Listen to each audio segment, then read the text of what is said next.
Okay, तो last class में हम जो टॉपिक स्टार्ट कर रहे थे दैट वाज कंट्रोल अकाउंट्स, जिसका हमने कुछ आइडिया लिया था। अब हम उसको आगे लेके चल रहे हैं।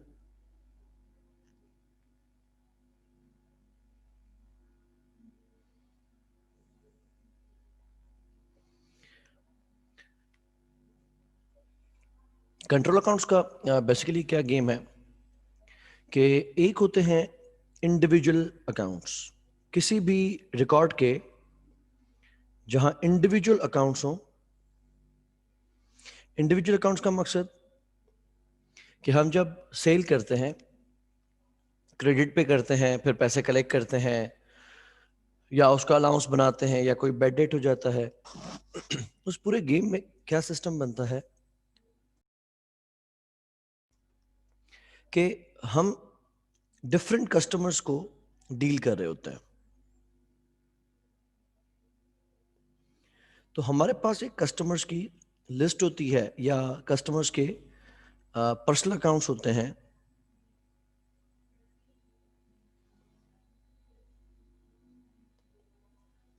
देखो, ये बड़ा नेसेसरी होगा, कंपलसरी होगा हमारे लिए कि हम कस्टमर की इंडिविजुअल डिटेल्स अपने पास रिकॉर्डेड रखें। तो हम क्या करते हैं, रिसीवेबल लेजर्स के अंदर पर्सनल अकाउंट्स बनाते हैं हर कस्टमर के नाम और कोड के साथ। तो हम जब भी कोई चीज़ बेचते हैं तो ये बड़ा इंपॉर्टेंट होगा रिकॉर्ड करना कि कौन से कस्टमर को अपनी चीज़ बेची है। जब कोई चीज़ वापस आती है तो ये बड़ा इंपॉर्टेंट होगा नोट करना कि कौन से कस्टमर ने चीज़ वापस की है। जब कोई पेमेंट हमें रिसीव होती है तो बड़ा इंपॉर्टेंट होगा ये नोट करना कि कौन से कस्टमर ने पैसे दिए हैं। और अगर कोई कस्टमर हमसे कांटेक्ट करके ये पूछना चाहे कि बाकी मेरा कितना अमाउंट ड्यू है, तो हमारे पास उनके पर्सनल रिकॉर्ड्स होने चाहिए, जब भी हम उनको ये चीज़ें बता सकेंगे। इसी तरीके से सप्लायर्स की लिस्ट,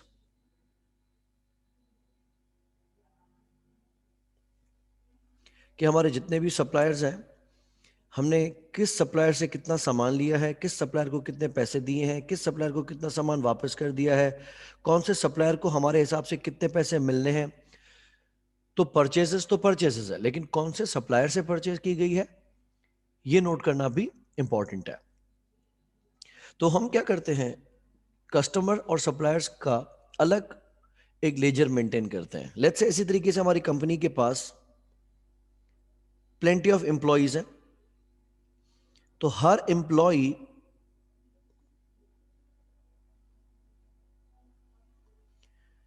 के साथ हमारी डीलिंग डिफरेंट रह सकती है। किसका कितना बोनस बना, किसकी कितनी सैलरी बनी, किसको कितने पैसे दे दिए, किसने कितना एडवांस लिया, ये सारी चीजें भी हम एम्प्लॉय की लिस्ट में अलग से रिकॉर्ड करेंगे। कंट्रोल अकाउंट किसको कहा जाएगा? कंट्रोल अकाउंट, पहली बात तो जनरल होगा। जनरल का मकसद किसी भी कस्टमर का, किसी भी सप्लायर का, किसी भी एम्प्लॉय का नाम नहीं लेगा। और दूसरी बात, ये इंडिविजुअली नहीं बताएगा कि कौन से कस्टमर से कितने पैसे मिलने हैं, कौन से सप्लायर को कितने पैसे देने हैं, कौन से एम्प्लॉय के साथ आपकी क्या ट्रांजैक्शन रही है। तो उसमें दो चीजें हो गई, एक तो ये जनरल होगा यानी किसी का नाम मेंशन नहीं करेगा, दूसरा ये टोटल में होगा। अब सिलसिला अकाउंटिंग का क्या रहता है कि लेट्स से हम कभी भी कोई चीज बेचते हैं, अज्यूमिंग कि वो एक सेल हुई है जो कि क्रेडिट पे हुई है। Technical issue, loading again. Okay, तो अगर हम कोई क्रेडिट सेल करते हैं तो उस सेल का एक डॉक्यूमेंट जनरेट किया जाता है जिसको हम बिल कहते हैं या फिर इनवॉइस कहते हैं।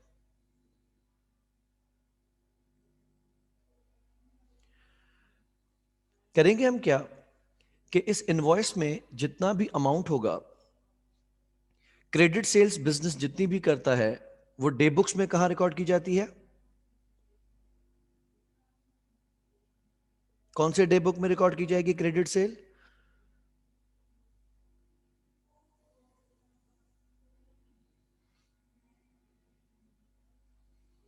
तो इनवॉइस हमने जो भी रेस किया, करेक्ट नबिया, हम इसको रिकॉर्ड करेंगे डायरेक्टली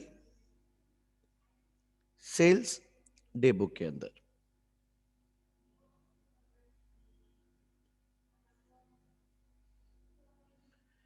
यूं आपने जितने भी रहमान डे बुक्स के पूछ रहा था, तो डे बुक्स में लेजर नहीं आएगा। हम जब भी कोई क्रेडिट सेल होगी बिजनेस की, हम उसको रिकॉर्ड करते हैं सेल्स डे बुक के अंदर। फिर क्या होगा कि इन सेल्स डे बुक का जितना भी टोटल अमाउंट होगा, इसको हम लेके जाते हैं नॉमिनल लेजर के अंदर। नॉमिनल लेजर के अंदर हम दो अकाउंट्स को छेड़ते हैं।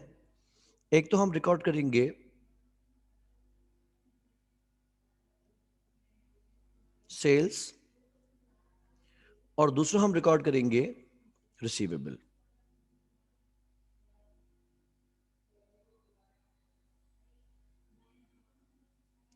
लेकिन यहां जो एंट्री पास होगी वो टोटल की एंट्री पास होगी।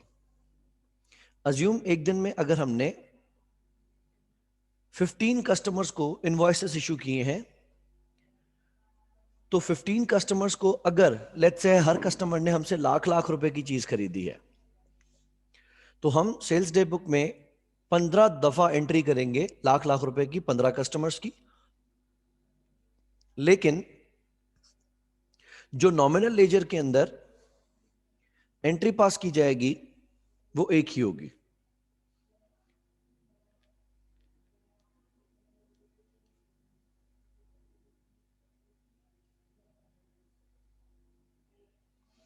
उसमें हम डायरेक्टली डेबिट कर देंगे ट्रेड रिसीवेबल का अकाउंट एंड क्रेडिट कर देंगे सेल्स रेवेन्यू का अकाउंट, और वो पूरा का पूरा 15 लाख से डेबिट और क्रेडिट होगा। कौन से कस्टमर ने कितनी चीज खरीदी है वो यहां पे दिखाई नहीं जाएगी। तो हमने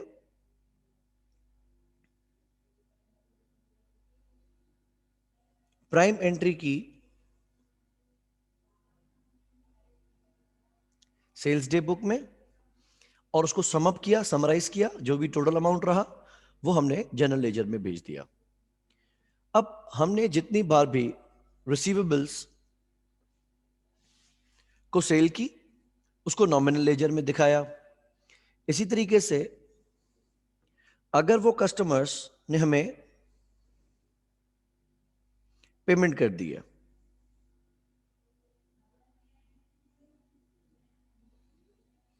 तो कस्टमर जब हमें पेमेंट करेगा, वो पेमेंट हम कहां पे रिकॉर्ड करेंगे, डे बुक्स में कहां पे आएगी, जब आपको अमाउंट मिल जाएगा। जैसे ही हमें कस्टमर अमाउंट पे करेगा, हम उसको रिकॉर्ड करेंगे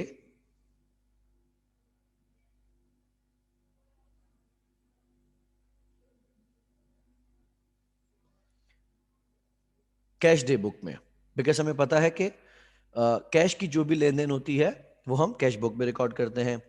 फिर आपको जितने भी कस्टमर्स ने पैसा दिया, जितने भी आपको कस्टमर से कलेक्शन होती है, उन सब का हम टोटल करेंगे। यहाँ पे ये तफरीक नहीं की जाएगी, ये डिस्क्रिमिनेशन नहीं रखी जाएगी, ये रिकॉर्ड नहीं रखा जाएगा कि कौन से कस्टमर ने कितने पैसे दिए हैं, और ये चला जाएगा,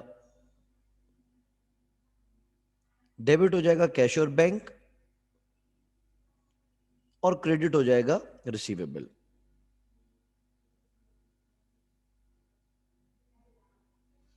इसी तरीके से अगर कोई कस्टमर हमें चीज रिटर्न कर देता है, जो कि हम रिकॉर्ड करेंगे सेल्स रिटर्न डे बुक के अंदर। Sales rate return day book में एक दिन में जितनी भी सेल्स रिटर्न आई हैं, उन सबका टोटल मिला के हम लेके जाएंगे अगेन रिसीवेबल लेजर के अंदर। लेकिन यहाँ पे कहीं भी इस बात की तफसीलात नहीं जारी की जाएंगी कि कौन से कस्टमर ने कितने पैसे या कितनी चीजें वापस की हैं। तो कल को कस्टमर जब हमें कॉल करके पूछता है या हमसे वेरीफाई करता है या हमसे स्टेटमेंट निकलवाता है कि मैंने आपके साथ क्या लेन देन की है, तो उसका रिकॉर्ड इन जनरल अकाउंट्स में हमारे पास मौजूद नहीं होगा। हम क्या करेंगे, इस ही इनवॉइस को यूज करते हुए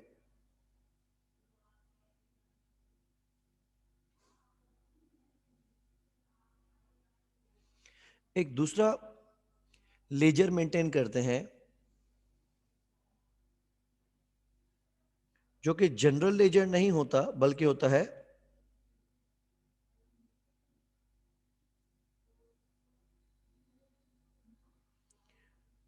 रिसीवेबल्स लेजर। रिसीवेबल्स लेजर में डबल एंट्री नहीं बनती, सिंगल एंट्री बनती है, और इसमें होते हैं हर एक कस्टमर का पर्सनल अकाउंट्स और तमाम कस्टमर्स के पर्सनल अकाउंट्स होते हैं इसमें। अब उसूलन होना क्या चाहिए कि एक आपने एंट्री रखी है कस्टमर के नाम के साथ, तो हम उसकी लिस्ट बनाते हैं।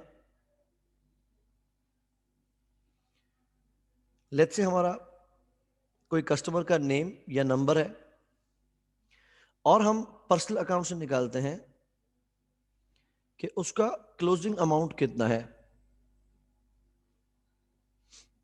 अज्यूम हमारे कस्टमर्स हैं ABX, CDY, NEFG, 3 कस्टमर्स हैं, और हम उनके पर्सनल लेजर से ये देख सकते हैं कि हमें लेट्स से ABX से मिलने हैं 30,000, CDY से मिलने हैं 170,000 और EFG से हमें मिलने हैं 76,000। इनका जब हम टोटल करते हैं कि इंडिविजुअली हर कस्टमर से जो हमें अमाउंट मिलना है,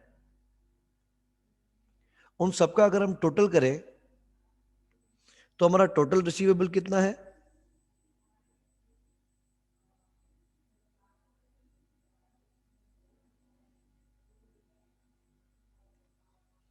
$2,76,000। और ये रिकॉर्ड आपने कहां से लिया है? ये आपने इंडिविजुअल स्टेटमेंट से लिया है। इसको हम कंपेयर करेंगे कि हमारे जनरल लेजर का जो टोटल रिसीवेबल है वो क्या बता रहा है कि हमें टोटल कस्टमर से कितने पैसे मिलने हैं। उसूलन अगर एक जगह पे पर्सनल अकाउंट्स हैं, यानी हर कस्टमर के नाम के साथ रिसीवेबल लिखा हुआ है, और एक जगह पे जनरल लेजर है, यानी जहां पे कस्टमर का नाम तो नहीं लिखा गया लेकिन ट्रांजैक्शंस तमाम लिखी गई हैं, तो उसूलन इन दोनों का बैलेंस सेम आना चाहिए।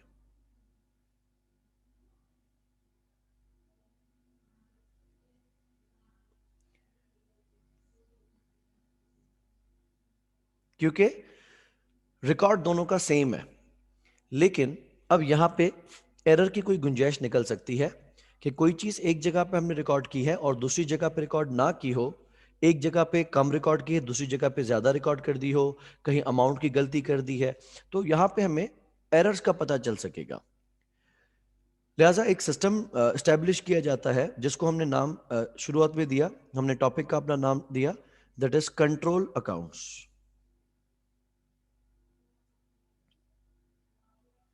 तो कंट्रोल अकाउंट्स का मकसद है टू कंट्रोल, और हमने डिफरेंसेस देखते हैं कि हमारे टोटल बैलेंसेस और इंडिविजुअल बैलेंसेस में कहीं कोई डिफरेंसेस ना हो।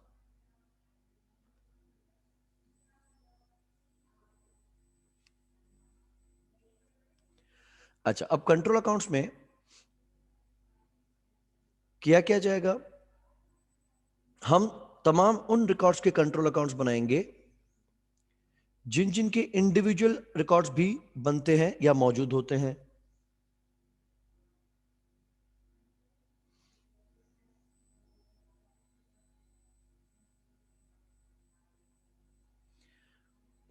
एक हम बनाते हैं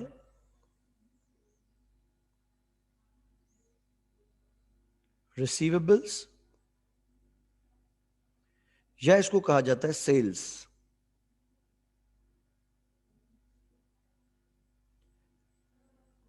लेजर कंट्रोल अकाउंट। ठीक है, इसको कहा जाता है या तो रिसीवेबल लेजर कंट्रोल अकाउंट या फिर सेल्स लेजर कंट्रोल अकाउंट। नाम कोई सा भी दिया जा सकता है, लेकिन ये है basically receivable laser control account. Discuss हम ये कर रहे थे कि नॉर्मली स्टार्ट ऑफ ईयर पे इसका जो ब्रॉड डाउन बैलेंस आना चाहिए, क्योंकि रिसीवेबल है यानी कस्टमर से हमें पैसे मिलने हैं, तो ये हमारा एसेट होता है। और एसेट का opening balance naturally debit side पे रहता है। तो साल के बिगिनिंग में जितना भी अमाउंट पिछले साल का रह गया था वो हमारा डेबिट साइड पे आएगा। तो that would be a brought down balance.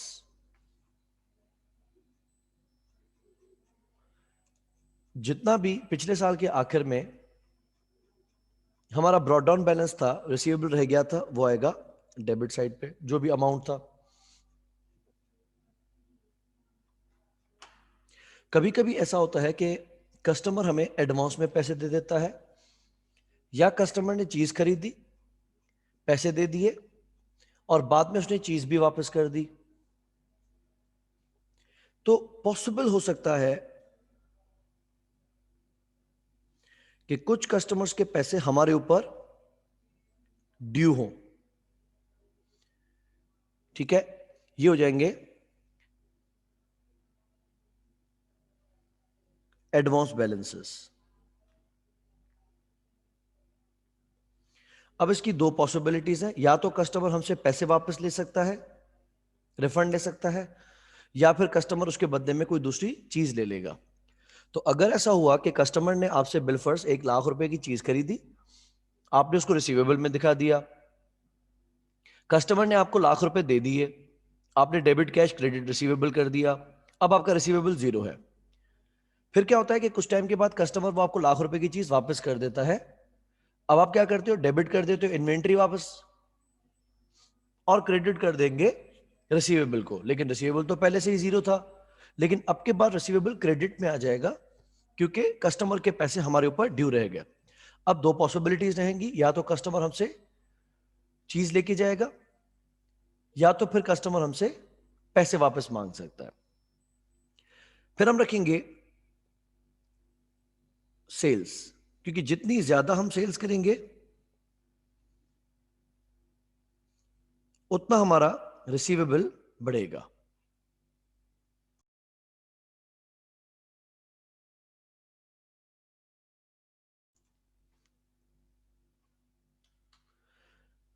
तो रिसीव हमने इस साल या इस महीने जितनी भी सेल्स की हैं वो टोटल अमाउंट हम यहां पे रख रहे हैं। आप देख सकते हैं यहां पे किसी भी कस्टमर का नाम मौजूद नहीं है।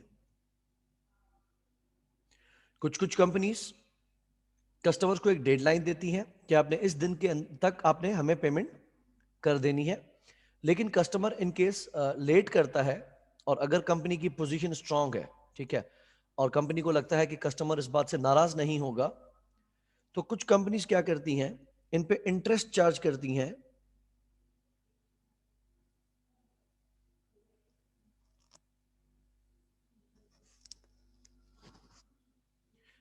ऑन ओवरड्यूज या लेट पेमेंट्स।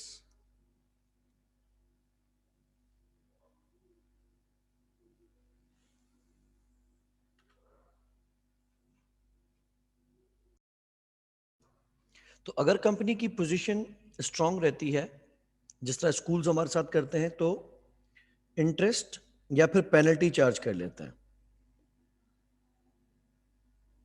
तो अगर कोई अमाउंट ओवर ड्यू है या कोई कस्टमर लेट पेमेंट करता है, तो उस पर हम इंटरेस्ट चार्ज करेंगे, और इंटरेस्ट या पेनल्टी हमारे रिसीवेबल को बढ़ा देगी। अब इस केस में क्या हो रहा है कि एक ही अकाउंट एसेट भी है और उसी अकाउंट में कुछ हिस्सा हमारे लायबिलिटी भी है। ये बात याद रखिएगा कि रिसीवेबल या सेल्स लेजर कंट्रोल अकाउंट में अगर हमें पैसे मिलने हैं तो हमारा रिसीवेबल है, लेकिन अगर कस्टमर के पैसे हमारे ऊपर है तो वो लायबिलिटी है। तो साइमल्टेनियसली एक account at the same time asset भी है और लायबिलिटी भी है। जब हमें कस्टमर पैसे देगा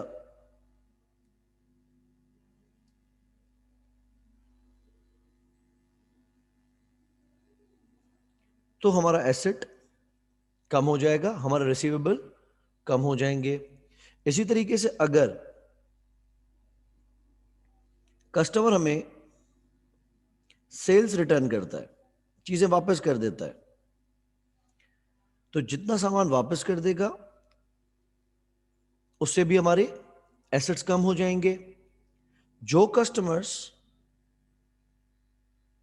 इररिकवरेबल हो जाते हैं और हमें कंफर्म हो जाता है कि ये पैसे नहीं देंगे, याद रहे मैं अलाउंसेस की बात नहीं कर रहा हूं, मैं उन कस्टमर्स की बात कर रहा हूं जो कंफर्म बैड डेट हो चुके हैं। ठीक है, तो अगर कोई कस्टमर्स बैड डेट्स हो चुके हैं तो उसको भी हम यहां से कैंसिल आउट कर देंगे। अच्छा, अब कभी कभी सेटअप क्या होता है कि हमारे कस्टमर्स अगर हमसे चीजें ले लेते हैं, आप देख सकते हैं अगर हमारा क्रेडिट पे अमाउंट था, लेट्स से 30,000 हमारे किसी कस्टमर के हमारे पास आ गए थे और बाद में वो कस्टमर हमसे 30,000 की चीज लेके जाता है, तो वो अमाउंट उसका कैंसिल हो जाएगा जब हम उसको सेल करेंगे। तो क्रेडिट हुआ था 30,000 से, डेबिट हुआ 30,000 से, ये कैंसिल आउट हो जाता। या फिर कुछ कस्टमर्स ऐसे हो सकते हैं जो कि आपको आपसे पैसे मांग लेते हैं,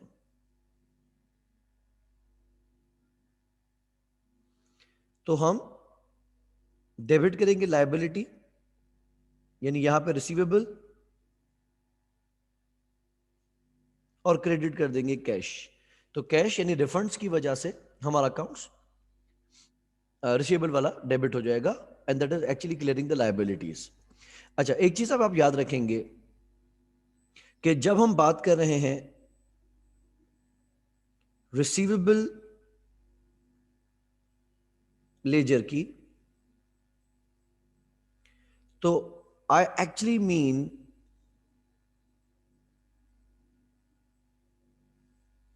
कि this is some of customers only. ऐसा नहीं है कि अगर किसी कस्टमर के पैसे मेरे ऊपर हो जाते हैं तो वो मेरा पेएबल हो जाएगा, ऐसा नहीं होगा। कस्टमर कस्टमर ही है, फिर उससे मुझे पैसे मिलने हो या मैंने उसको पैसे वापस देने हो। ऐसा नहीं है कि अगर किसी कस्टमर ने मुझे एडवांस में पैसे दे दिए या कस्टमर ने चीज वापस कर दी और मैंने उसको पैसे वापस करने हैं तो वो रिसीवेबल से उठ के पेएबल में चला जाए, ऐसा नहीं होगा, वो सिर्फ कैंसिल आउट हो जाएगा। ठीक है, तो इस बात को हम याद रखेंगे कि रिसीवेबल लेजर का मकसद है सिर्फ कस्टमर्स।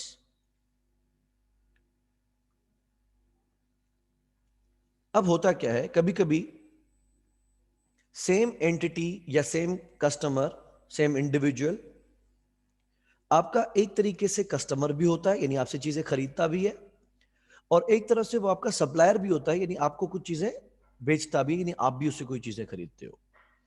लेकिन एक ही एंटिटी से अगर आप चीजें खरीदते हैं तो ये एक अलग ट्रांजैक्शन है, और अगर एक ही एंटिटी को आप चीजें बेचते हैं तो ये एक अलग ट्रांजैक्शन है। तो वो एक ही एंटिटी आपके रिसीवेबल्स में भी मौजूद होगी और आपके पेएबल्स में भी मौजूद होगी। रिमेंबर, उसका एक अकाउंट नहीं बनेगा, क्योंकि वो कस्टमर की हैसियत में कस्टमर है और वो सप्लायर की हैसियत में सप्लायर है।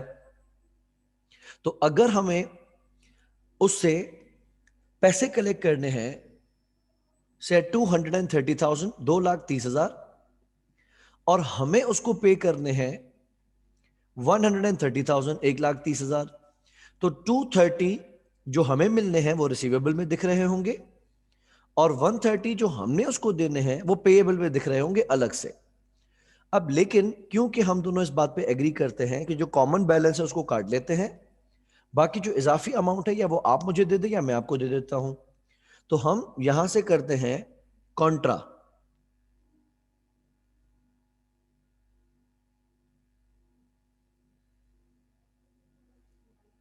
तो कॉन्ट्रा एडजस्टमेंट का मकसद है कि जो लोग कॉमन है हमारे रिसीवेबल्स और पेएबल्स में, तो उनका जो कॉमन बैलेंस होगा वो हम रिसीवेबल से भी काट देंगे, वो हम पेएबल से भी काट देंगे। अब ये देखा जाएगा कि साल के आखिर में हमें अभी कस्टमर से कितने पैसे मिलने हैं। ये बन जाएगा हमारा क्लोजिंग बैलेंस, और ये वो वाला बैलेंस है जो अभी भी रिसीवेबल है। एसेट का सीडी हमेशा उल्टे साइड पे आता है, क्रेडिट साइड पे आता है। और साल के आखिर तक अगर कस्टमर के कुछ पैसे हमारे पास ड्यू निकलते हैं,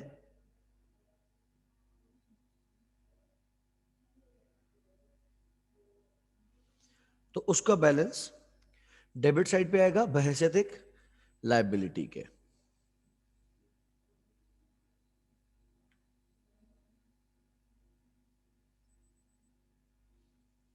ठीक है, ये बन जाएगा हमारा रिसीवेबल लेजर कंट्रोल अकाउंट, या इसको हम कह सकते हैं सेल्स लेजर कंट्रोल अकाउंट। ऐसे ही फिर इंडिविजुअल रिकॉर्ड्स हम अपने सप्लायर के भी रखा करते हैं।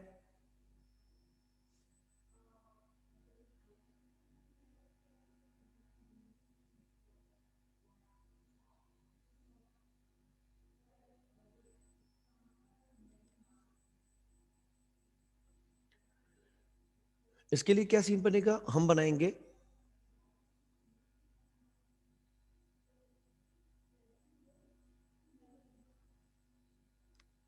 Payables,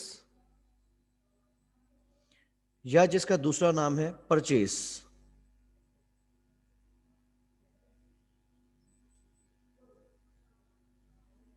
laser control account.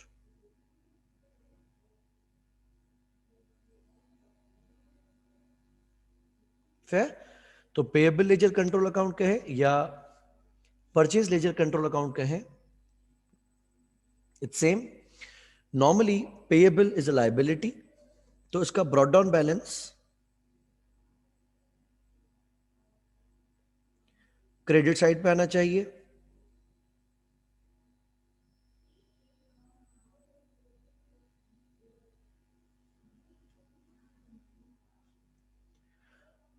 जिस तरह कस्टमर्स के साथ होता है उस तरीके से सप्लायर्स के साथ भी हो सकता है कि अगर हमारे किसी सप्लायर के पास एडवांस में पैसे चले गए हैं, दैट मीन्स कि या तो हम सप्लायर से रिफंड लेंगे या तो हम उससे चीजें लेंगे और पैसे नहीं देंगे, क्योंकि हमारे पैसे उनके पास एडवांस में है, प्रीपेड है। तो कुछ सप्लायर्स के पास अगर हमारा अमाउंट प्रीपेड है,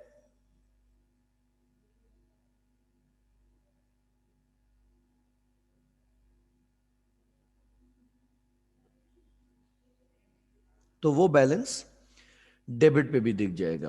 कॉन्सेप्ट आप याद रखेंगे कि अगर किसी पार्टी से पैसे आपको उल्टा मिलने हो जाते हैं, या किसी पार्टी के पास उल्टा आपके एडवांस में पैसे चले जाते हैं, तो इसका हरगिज भी मकसद नहीं है कि वो सप्लायर आपका कस्टमर बन जाएगा या वो पेएबल से उठ के रिसीवेबल बन जाएगा। सप्लायर्स तमामतर पेएबल्स में ही आएंगे, चाहे आपसे उसको पैसे मिलने हो या आपने उसको पैसे देने हो। अच्छा, अब हमारे लायबिलिटी को बढ़ाएगा कौन? जितनी भी हम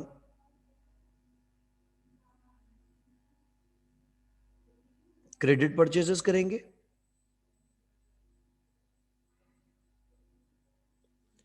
उतना हमारी लायबिलिटी बढ़ती जाएगी।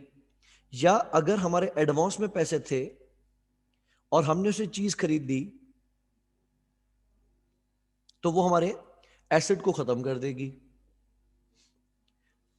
ठीक उसी तरह जिस तरह हम कस्टमर्स के साथ कर सकते हैं, सप्लायर भी हमारे साथ ऐसे कर सकते हैं कि अगर हमने कोई अमाउंट ओवर ड्यू कर लिए हैं,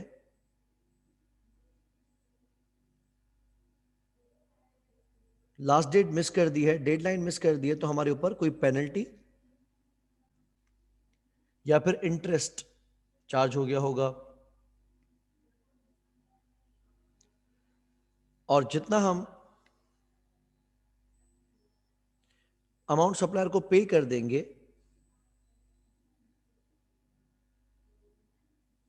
उतने से हमारी लायबिलिटी खत्म हो जाएगी। सो हम कैश पेमेंट के रेफरेंस से लायबिलिटी को डेबिट कर देंगे। अच्छा, पॉसिबिलिटी ये भी हो सकती है कि हम अपने कस्टमर्स को डिस्काउंट दे दें। तो अगर हमने अपने कस्टमर्स को डिस्काउंट दे दिया, लेकिन ये वाला कौन सा डिस्काउंट होगा? ये होगा कैश डिस्काउंट।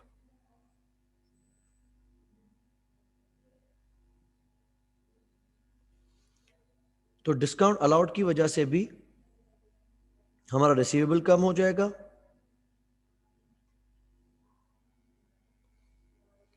और इसी तरीके से अगर हमारा सप्लायर हमें डिस्काउंट दे दे,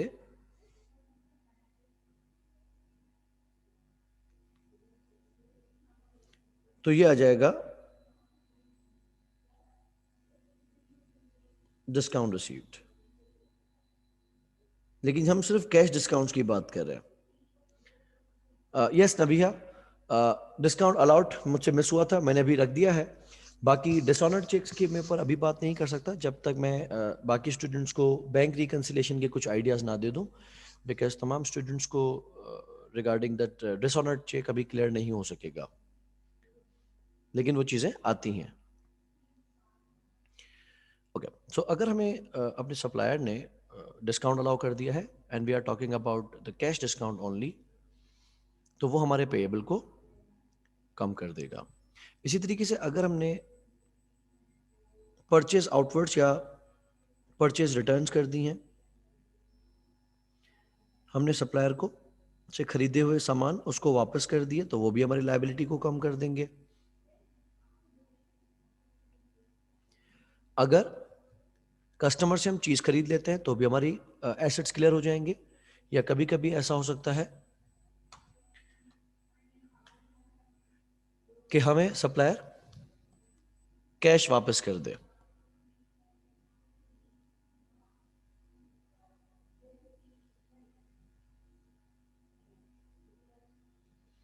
तो सामान लेने से भी हमारा एसेट खत्म हो जाएगा, या पैसे वापस लेने से भी जो सप्लायर के पास हमारे पैसे एडवांस में थे वो कवर हो जाएंगे।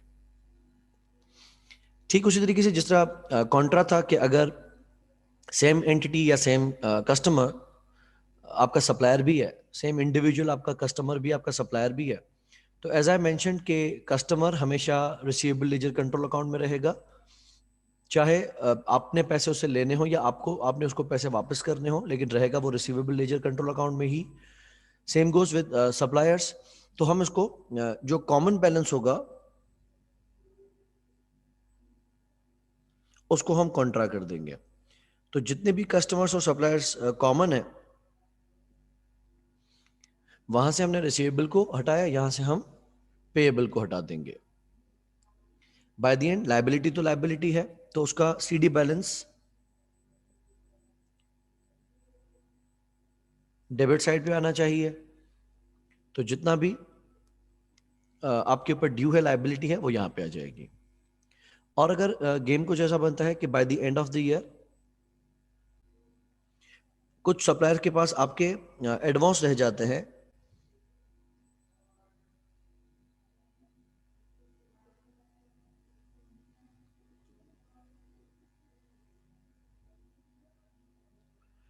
तो वो उसका बैलेंस क्रेडिट के साइड पे भी सीडी हो सकता है।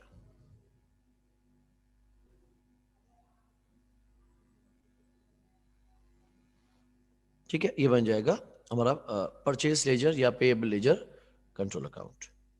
यहां तक किसी को कोई कंफ्यूजन हो तो डिस्कस कर सकते हैं।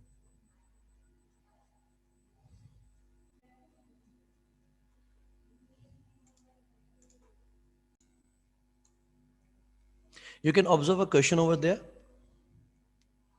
that reads, on examining the books of exports company, you ascertain that on 1st October 2008, the receivable ledger balances were 8,024 debit and $57 credit. अब रिसीवेबल में डेबिट पे अमाउंट है, that means you have to collect, और receivable में जो credit है 57, ये customers की तरफ से आपको एडवांस आ चुका है। That means you either have to refund और सेल।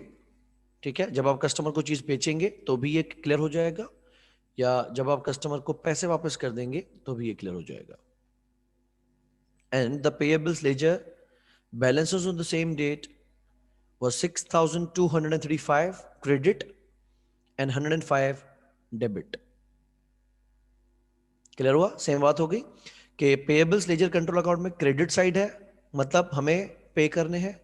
सो 6,235 हमारी लायबिलिटी है और 105 डेबिट पे है। इसका मकसद हमने अपने सप्लायर्स को ओवर पे कर दिया है। For the year ended 30th September 2018। अब आप यहां से नोट कर सकते हैं कि हमें जो डेटा दिया गया था, जो ओपनिंग बैलेंसेस दिए गए हैं, वो 1 अक्टूबर 2018 के हैं, और ठीक 12 महीने बाद 30th September 2019 के अंदर हमने जो ट्रांजेक्शन्स की हैं वो हमारे सामने है। इस साल हमने सेल्स की हैं 61,400 की। ठीक है, तो अगर हम सेल्स को देखें तो सेल्स कौन से लेजर में जानी चाहिए, रिसीवेबल लेजर में या पेएबल्स लेजर में? 61,400 की जो सेल्स हैं ये कौन से लेजर को हिट करेंगी?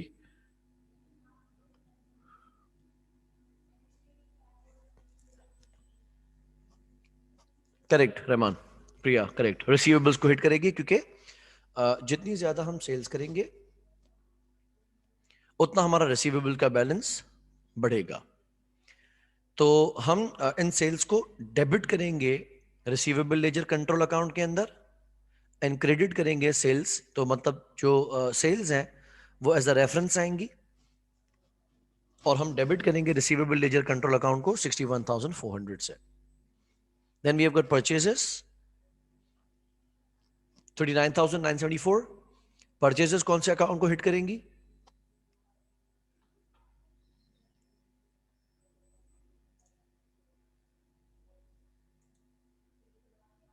पेएबल लेजर्स कंट्रोल अकाउंट को। फेयर।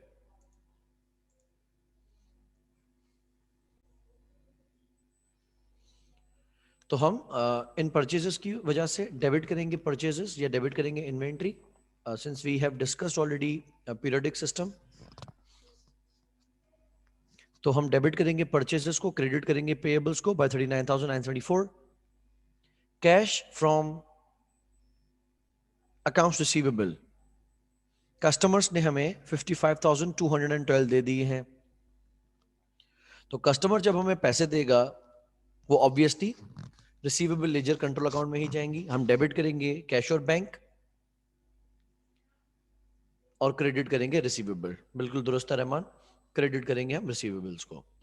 दूसरा 37,307 हमें हमने अपने अकाउंट्स पेएबल यानी सप्लायर्स को पे किए हैं।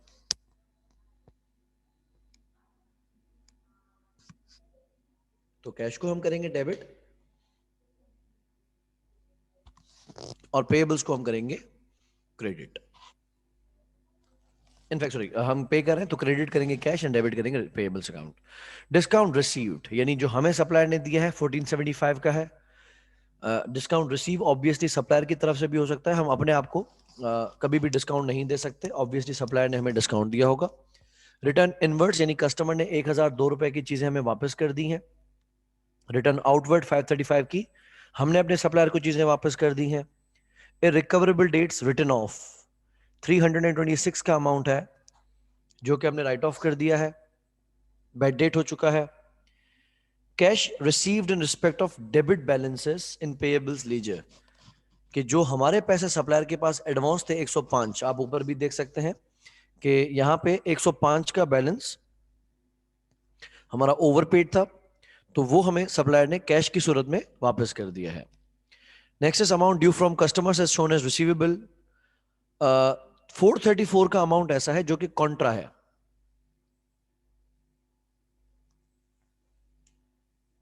ठीक है। 434 का अमाउंट ऐसा है जो कि कॉन्ट्रा है। कॉन्ट्रा का मकसद, this is same amount, customers के पास हमें रिसीवेबल्स में दिखा हुआ है और सप्लायर के पास हमें पेएबल्स में दिखा हुआ है, तो ये हम रिसीवेबल से क्रेडिट करेंगे और पेएबल से डेबिट करेंगे। नेक्स्ट इज के हमने अलाउंसेस दिए हैं अपने कस्टमर्स को on goods damaged in transit, के रास्ते में जो भी गुड्स खराब हुए हैं उसका हमने अपने कस्टमर्स को अलाउंस दे दिया है 212 रुपए का। So this is very similar to discount allowed. On 30th September 2009, अब साल के बिल्कुल आखिर की बात करते हैं, there were no credit balances in receivable ledger except those outstanding on 1st October 2008. तो जो 1st October 2008 पे 57 का क्रेडिट था, कहता है कि वही बाकी है, उसके अलावा कोई भी बैलेंस ओवरड्यू नहीं है। And no debit balances in the payables ledger, payables ledger में कोई भी बैलेंस डेबिट नहीं है, बिकॉज जो 105 का था वो हमें सप्लायर ने कैश के फॉर्म में वापस कर दिया। You are suppose to write up the accounts of receivable control account and payable control account.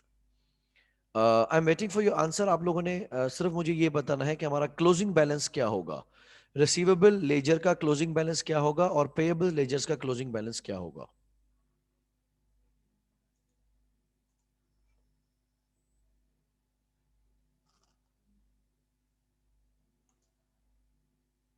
ठीक है, सिर्फ आपने मुझे क्लोजिंग बैलेंसेस बताना है, रिसीवेबल लेजर का closing balance and payable ledger का क्लोजिंग बैलेंस। हम अभी आंसर की तरफ मूव कर रहे हैं। लेट्स वेरीफाई किस किस के आंसर्स ठीक निकले हैं। There you go. The first one is receivables ledger control account. Debit side पे we have got brought down of 8,024. Sales during year हुई हैं 61,400 की।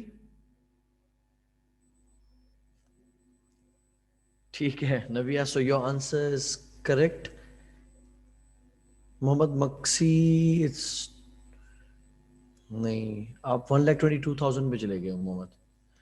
Fair. So we had opening balance of 8,024 and then 61,400 की sales है। Credit side पे brought down balance 57 है, opening भी वही रहा था, क्लोजिंग भी वही रहा था as written in the question. Customers की तरफ से हमें पैसे मिले हैं 55,212। बैड डेट्स हुए हैं 1,002।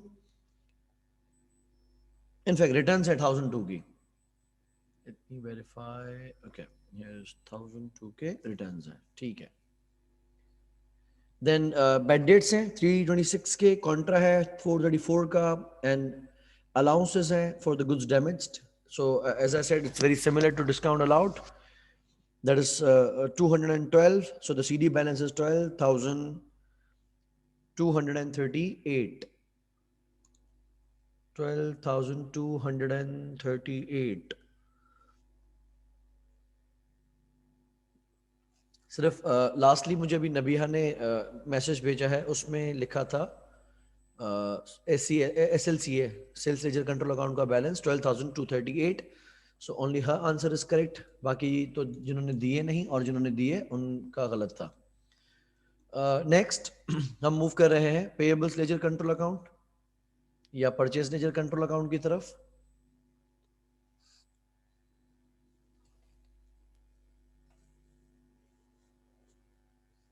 Okay, so brought down balance was 6,235.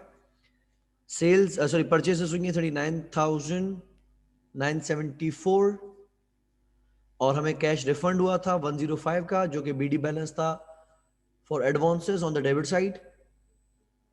फिर हमने सप्लायर्स को 37,307 दिए हैं, हमें सप्लायर्स ने 14,175 का दिया है डिस्काउंट। रिटर्न आउटवर्ड है, कंट्रोल अकाउंट का कॉन्ट्रा है एंड 6458। 6458 हमजा कह रहा है ये वाला मेरा सही था, देख लेते हैं। मैंने उल्टा लिख दिया नहीं, हमजा आपका आंसर 46,314 नहीं है।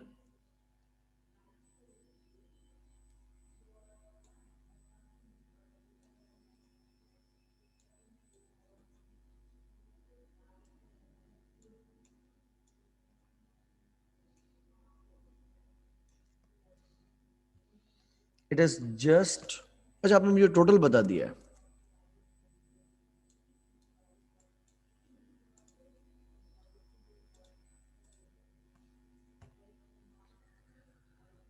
ठीक है, 6458। ओके, ठीक हो गया। Okay, so next topic is bank reconciliation. What does reconciliation actually mean? कि अगर we have got two different records for the same information,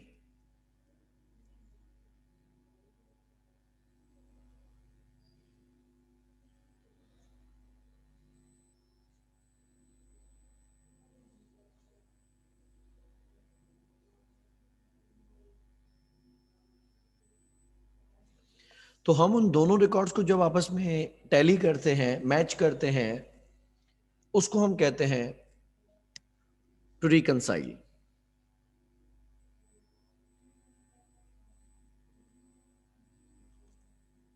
now what happens कि हम जितनी भी ट्रांजैक्शंस करते हैं regarding the cash inflows and outflows,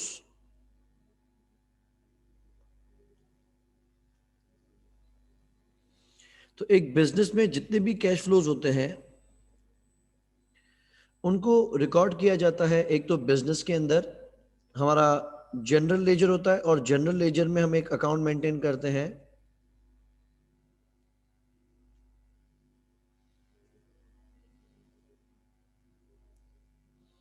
that is cash और bank या कैश इन बैंक।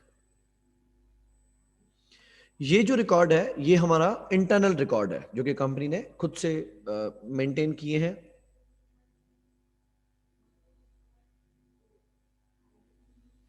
तो वी कैन मॉनिटर के ड्यूरिंग सर्टेन टाइम पीरियड हमें कितना पैसा मिला है, कितना पैसा दिया है, तो हमारे अकाउंट में कितना बैलेंस मौजूद होना चाहिए। जबकि दूसरा होता है balance as per bank records,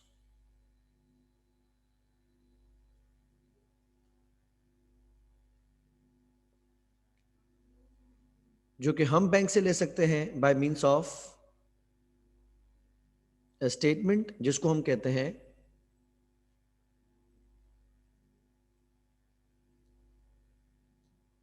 bank statement, and this one is external. Since दोनों एक ही चीज के दो रिकॉर्ड्स हैं, हम ये देख रहे हैं कि हमारे बैंक में हमारे रिकॉर्ड्स के मुताबिक कितने पैसे होने चाहिए, और ये देख रहे हैं कि बैंक के मुताबिक हमारे अकाउंट में कितना बैलेंस मौजूद है। उसूलन दोनों बराबर होने चाहिए, लेकिन कभी कभी क्या होता है, कुछ इश्यूज होते हैं जिस वजह से ये बैलेंसेस बराबर नहीं आ रहे होते। मसलन एक दोनों बैलेंसेस बराबर ना आने की वजह हो सकती हैं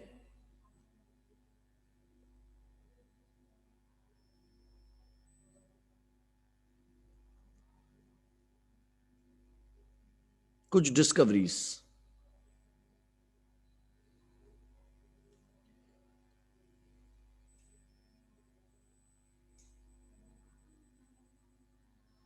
डिस्कवरी का मकसद कि हम शायद जब अपने कैश बुक में चीज़ें रिकॉर्ड कर रहे थे तो बैंक की तरफ से कुछ चीज़ें ऐसी हो रही थी जो हमें पता भी नहीं चल रही थी, लेकिन जब हमने स्टेटमेंट निकाली तो हमें पता चला कि हम वाकई में ये चीज़ हमने रिकॉर्ड नहीं की है, या कुछ चीज़ वेरीफाई ही बैंक स्टेटमेंट से हो सकती है।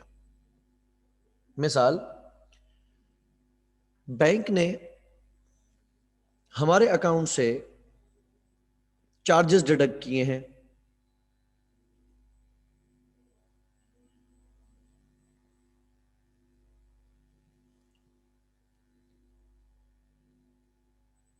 या किसी किस्म का कोई इंटरेस्ट हमारे ऊपर चार्ज हुआ है,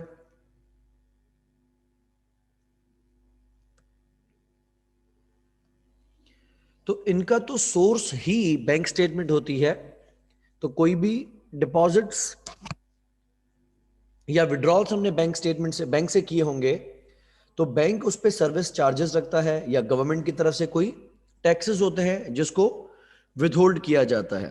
तो अगर कोई अमाउंट डिडक्ट किया है बैंक ने हमारे स्टेटमेंट से या बैंक ने हमारे अकाउंट से, जो कि हमें इल्म में नहीं था, हमने तो कस्टमर को चेक दिया और रिकॉर्ड कर लिया कि कस्टमर को हमने 2.5 लाख रुपए दिए हैं, लेकिन बिलफर्स बैंक हमें हमारे 2.5 लाख रुपए के ऊपर 1,500 रुपए का टैक्स विथहोल्ड करेगी।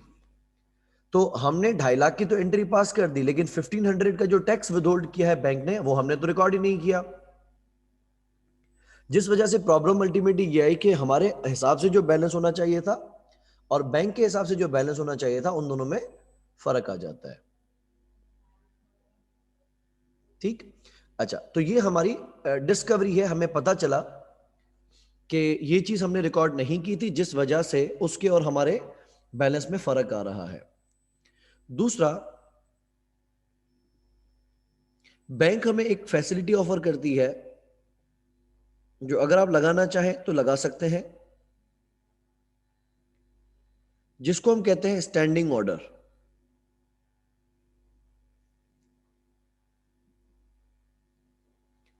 स्टैंडिंग ऑर्डर का क्या मकसद है कि क्लाइंट्स यानी जो अकाउंट होल्डर है, वो अगर रेगुलरली कोई पेमेंट करता है, बिलफर्स मुझे हर महीने रेंट पे करना है या हर महीने सैलरीज पे करनी है, हर महीने किसी को इंटरेस्ट पे करना है, हर महीने इंटरनेट के कोई पैसे जमा करवाने हैं, लेकिन वो अमाउंट जो मैंने पे करना है वो हर महीने का सेम अमाउंट होता है, तो मैं बैंक को इंस्ट्रक्शन दे देता हूं कि आप मुझसे पूछे बगैर वो अमाउंट सामने वाली पार्टी को ट्रांसफर कर दीजिएगा।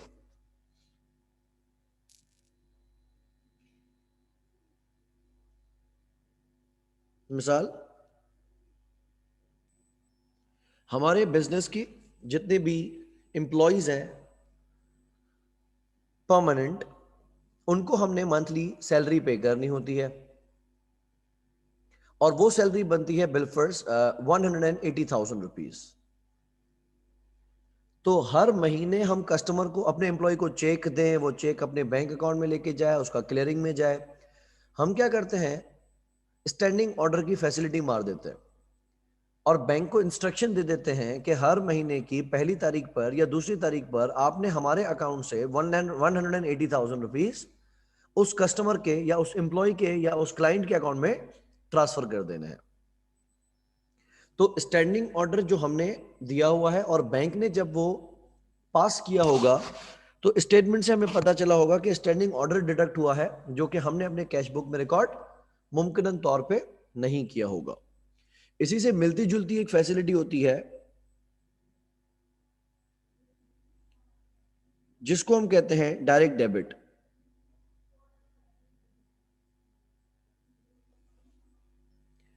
स्टैंडिंग और डायरेक्ट डेबिट तकरीबन तकरीबन बराबर है, फर्क सिर्फ इसमें यह होता है कि डायरेक्ट डेबिट का जो अमाउंट होता है वो सेम नहीं होता।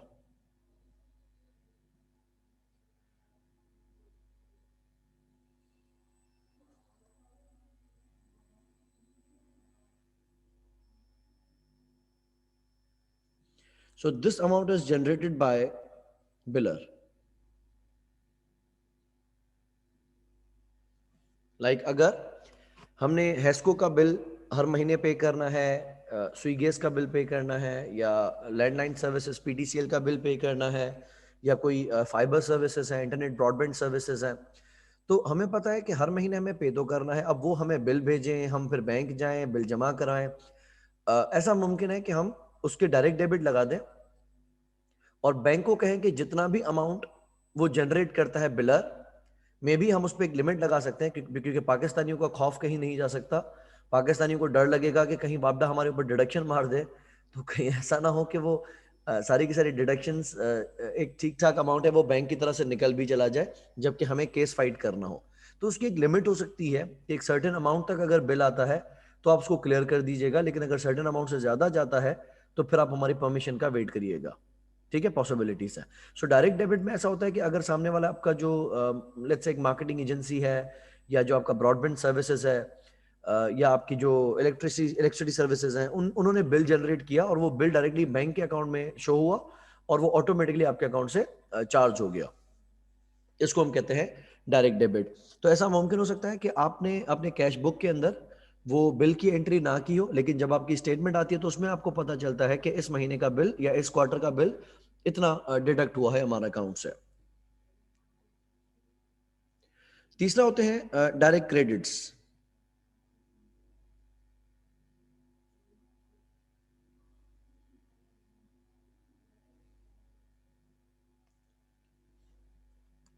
डायरेक्ट क्रेडिट्स का मकसद क्या है कि अगर हमारे कस्टमर्स ने डायरेक्टली जाके हमारे अकाउंट में पैसे जमा करवा दिए, हमें बताया नहीं, हमें नहीं रिकॉर्ड करवाया, लेकिन उसने ऑनलाइन करवा दिए, तो कोई चेक या कोई कैश या ऑनलाइन ट्रांसफर उसने सीधा हमारे अकाउंट में कर दिया और हमें इन्फॉर्म नहीं किया, लिहाजा हमने अपने कैश बुक में इसकी एंट्री नहीं की थी, लेकिन बाद में पता चलता है कि आपके बैंक में इतना अमाउंट आ चुका है।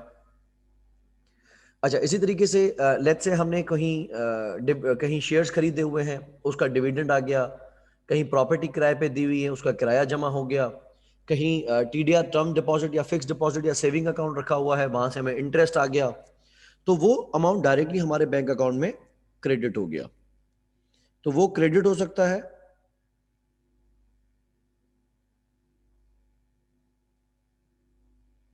बाय कस्टमर्स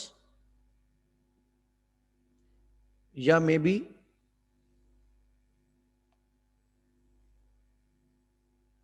हमारी कोई इंटरेस्ट इनकम हुई हो या मे बी हमें कहीं से डिविडेंड्स रिसीव हुए हों वगैरह। तो ऐसी चीजें जो कि आपके कैश बुक में रिकॉर्डेड नहीं थी, लेकिन जब आपने बैंक स्टेटमेंट उठाई तो आपको पता चला कि कुछ चीजें ऐसी हैं जो कि आपने रिकॉर्ड ही नहीं की थी और बैंक स्टेटमेंट से आपको उसका पता चलता है। इसी तरीके से ऐसा भी हो सकता है कि आपने अपने कैश बुक में कोई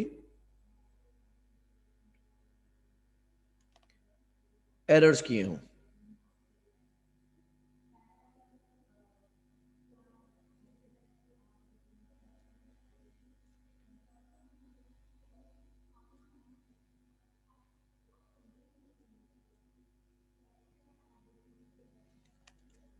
ओके जय, आपका सवाल यह है कि अगर हमारे अकाउंट में किसी ने पैसे भेजे हैं और हमें पता नहीं कि किसने भेजे हैं तो वो कैसे होगा।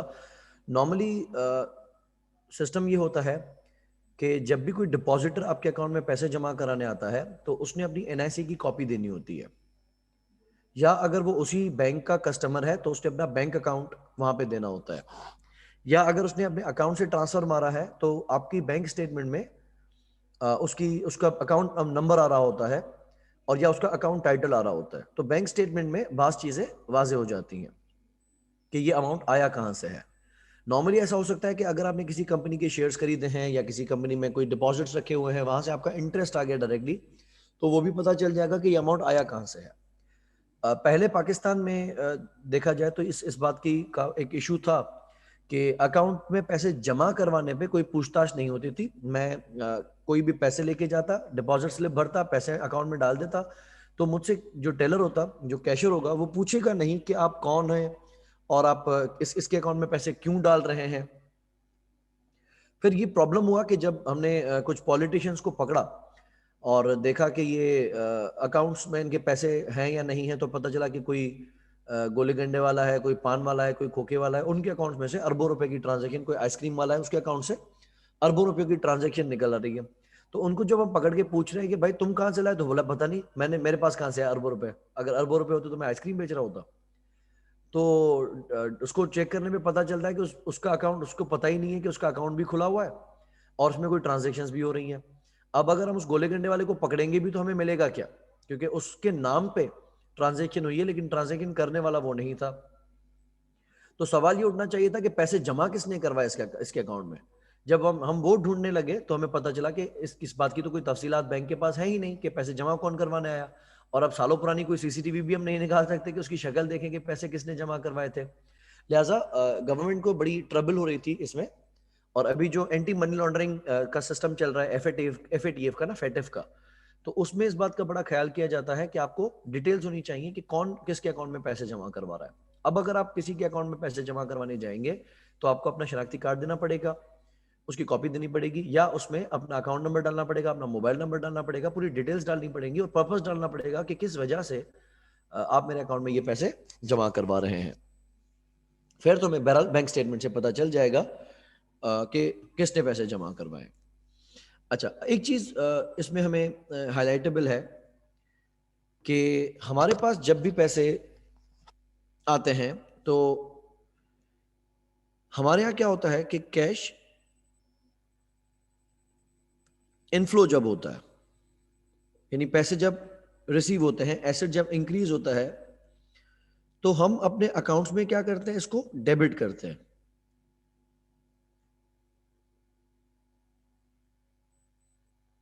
क्योंकि हमारे लिए वो पैसे एसेट होते हैं। जबकि बैंक के पॉइंट ऑफ व्यू से अगर देखें तो बैंक पैसे जमा कराने को क्रेडिट बोलेगी, उल्टा। क्योंकि हमारे बैंक अकाउंट में पैसे हमारे लिए एसेट है,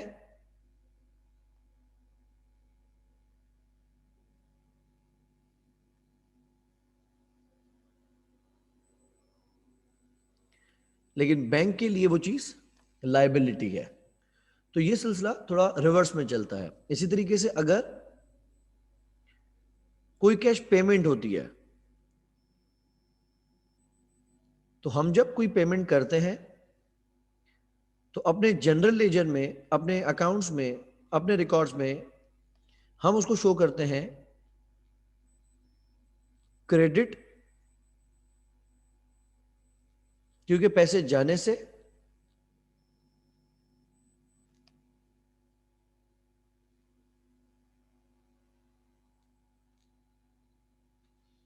हमारे एसेट्स डिक्रीज होते हैं, रिड्यूस होते हैं। जबकि बैंक उसको शो करेगी एज डेबिट, क्योंकि पैसे देकर उसकी लायबिलिटी रिड्यूस हुई है,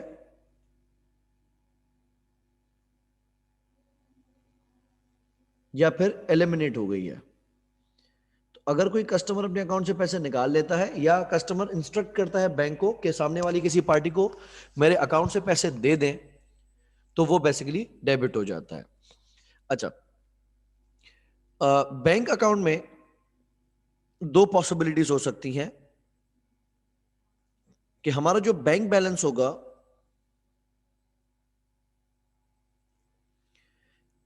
एक तो वो सरप्लस हो सकता है। सरप्लस का मकसद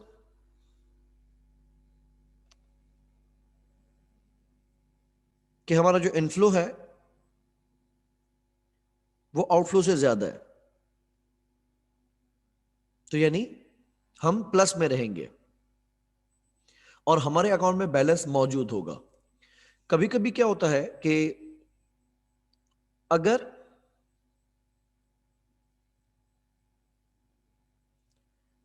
हमारे इनफ्लोस कम हो और आउटफ्लो ज्यादा हो तो वो डेफिसिट चला जाता है। अगर मेरे पास वॉलेट में हो ही 800 रुपए, तो मैं क्या उसमें से 1000 रुपए की पेमेंट कर सकता हूं? अगर हमारे पास वॉलेट में या पर्स में हो ही 800 रुपए, तो इज इट पॉसिबल कि हम 1000 रुपए पे कर सके उसमें से? ऑब्वियसली नॉट पॉसिबल, बिकॉज जब है ही 800 रुपए तो 1000 रुपए की पेमेंट कैसे करेंगे? लेकिन बैंक में अगर आपके 800 रुपए हैं तो आप 1000 रुपए की पेमेंट कर सकते हैं। लाइक आपके मोबाइल में अगर 30 रुपीज का बैलेंस है तो भी आप 40 रुपए का रिचार्ज कर सकते हैं या 40 रुपए का पैकेज करवा सकते हैं। डिफरेंस कैसे कवर होगा कि अगर हमने आउटफ्लो ज्यादा कर दिया तो बैंक इसको नेगेटिव में लेके चला जाता है और शो करता है कि आपका अकाउंट नेगेटिव में चला गया है, जिसको नाम दिया जाता है बैंक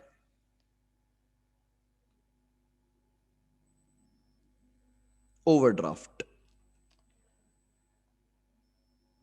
फेयर? तो अगर हमारा डेबिट ज्यादा हो जाए अकाउंट क्रेडिट के मुकाबले में, यानी अगर हम कभी कभी ऐसा हो सकता है कि हमारे अकाउंट में पैसे मौजूद हैं, लेट्स से 90,000 रुपीज, और हमने किसी को 110,000 का चेक दिया हुआ है, 1,10,000 रुपए का चेक दिया हुआ है। जब वो चेक बैंक में प्रेजेंट होगा तो बैंक उसको पास नहीं करेगा।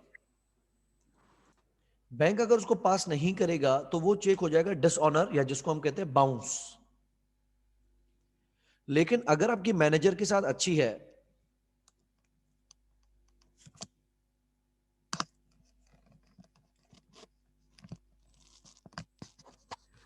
तो मैनेजर पॉसिबली उस चेक को आपके कहने पर या आपकी रिस्पेक्ट प्रोटेक्ट करने के लिए आपको कंफर्म करके उस चेक को पास कर सकता है। तो अगर आपके अकाउंट में थे ही 90,000 और चेक पास हो जाता है 110,000 का, तो आपका जो अकाउंट है वो 20,000 ओवरड्राफ्ट हो जाएगा। ठीक है। अच्छा, एक तो हमने देख लिया कि मुमकिन तौर पे हमारी तरफ से कोई करेक्शंस हो।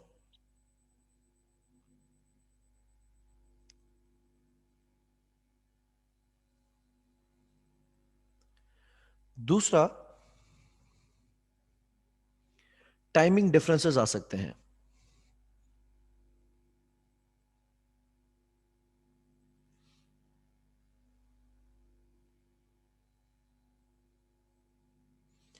टाइमिंग डिफरेंसेस का मकसद कि हमने तो एक एंट्री फॉरेन रिकॉर्ड कर दी, लेकिन बैंक से वो ट्रांजैक्शन होने में थोड़ा टाइम लगता है। मिसाल, एक एग्जाम्पल हम लेते हैं।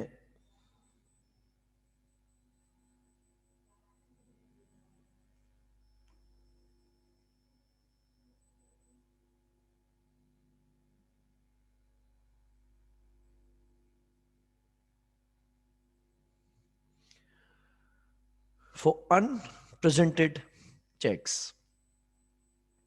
What does unpresented cheque mean? कि हमने अगर अपने किसी सप्लायर को चेक इशू कर दिया है,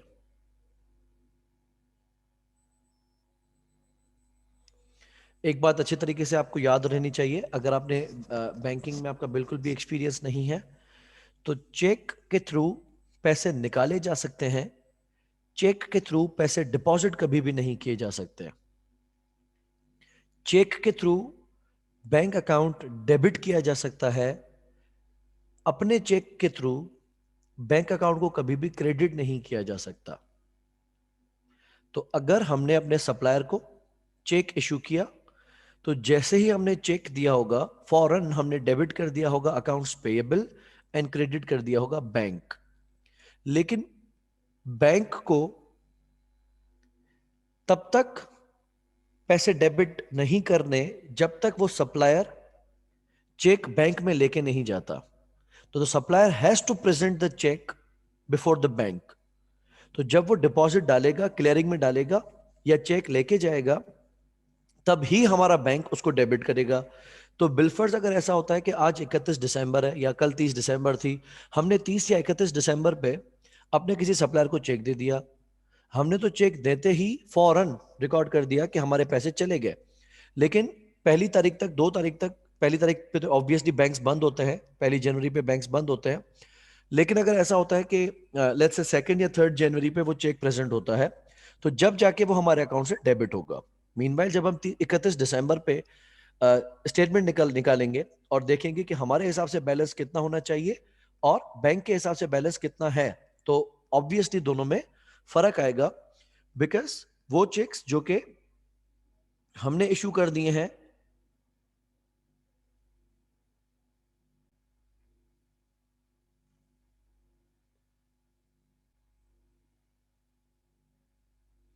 लेकिन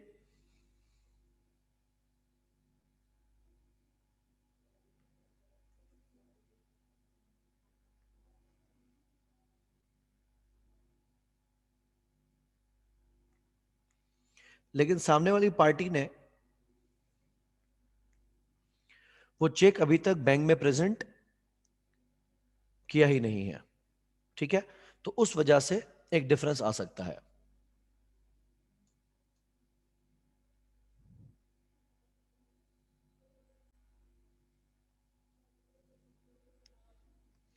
दूसरा इसमें फर्क की वजह बन सकती है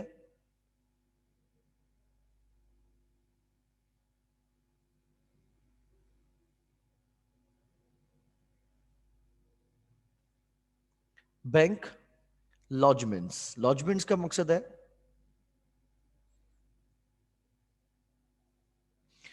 बैंक के सिस्टम में एक डिले आता है। डिले होने का मकसद है कि मुझे जैसे ही कस्टमर की तरफ से चेक मिलता है, मैं फौरन उसको डिपॉजिट कर देता हूं।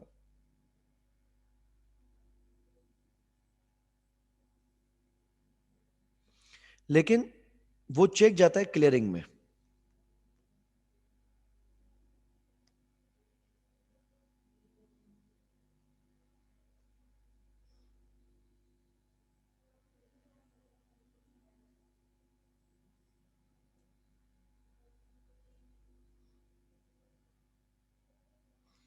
तो क्या उसूल बनेगा कि जैसे ही मुझे कस्टमर चेक देगा या जैसे ही चेक मैं बैंक में प्रेजेंट करूंगा, मैं फौरन डेबिट कर दूंगा बैंक एंड क्रेडिट कर दूंगा अकाउंट रिसीवेबल।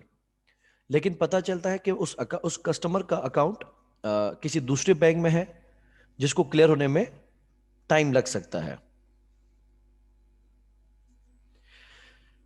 इसी तरीके से एक प्रॉब्लम हो सकती है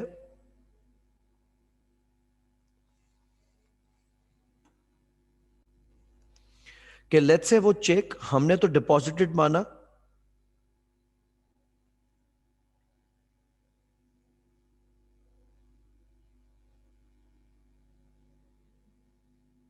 लेकिन सामने कस्टमर के अकाउंट में या तो बैलेंस नहीं था, या तो उसकी सिग्नेचर ठीक नहीं थी, या चेक के ऊपर ओवर राइटिंग थी, या किसी वजह से वो चेक डिसऑनर हो जाता है। डिसऑनर होने का मकसद है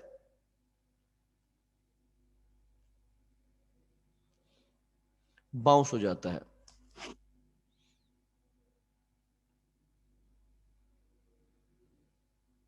ठीक है? तो हमने तो यूं माना कि जैसे हमारे अकाउंट में पैसे आ गए, लेकिन दर हकीकत वो पैसे हमारे बैंक में अभी आए नहीं होंगे। अब हमने तो ये समझा कि ये चेक पास हो जाएगा, लेकिन जब हमारे बैंक स्टेटमेंट आती है तो हमें पता चलता है कि ये चेक बेसिकली प्रेजेंट या चेक बेसिकली क्लियर हो नहीं सका। मैं इसको यहां पे लिख देता हूं इनफैक्ट, क्योंकि करेक्शन का ही हिस्सा है।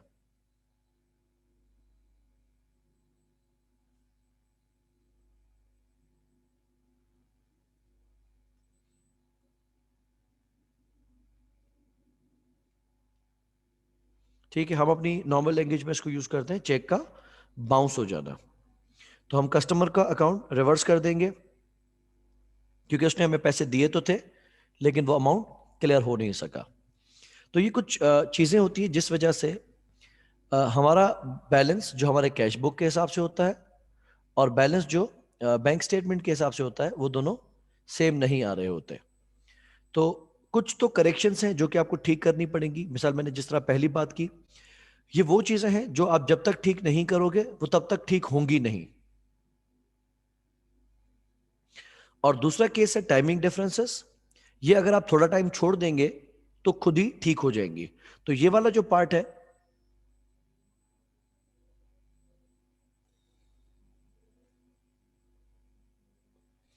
इसको करेक्शन करने की कोई जरूरत नहीं है,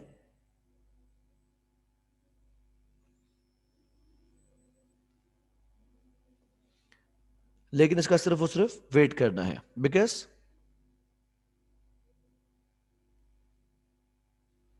ये चीजें ऑटोमेटिकली कुछ टाइम में बैलेंस हो जाएंगी। तो अभी इसको ठीक करने की या एडजस्ट करने की जरूरत नहीं है, आप छोड़ दें। 2-4 दिनों के अंदर वो चेक्स प्रेजेंट भी हो जाएंगे, या जो आपने पैसे जमा करवाए हैं वो कुछ टाइम में आपके बैंक स्टेटमेंट में आ भी जाएंगे। ठीक है, ओके। तो इसकी बैंक रिकंसिलिएशन होपफुली हम फिर नेक्स्ट क्लास में बनाएंगे। अभी हमारे टेस्ट का टाइम हुआ है। मैं आप लोगों से भी टेस्ट शेयर कर रहा हूँ।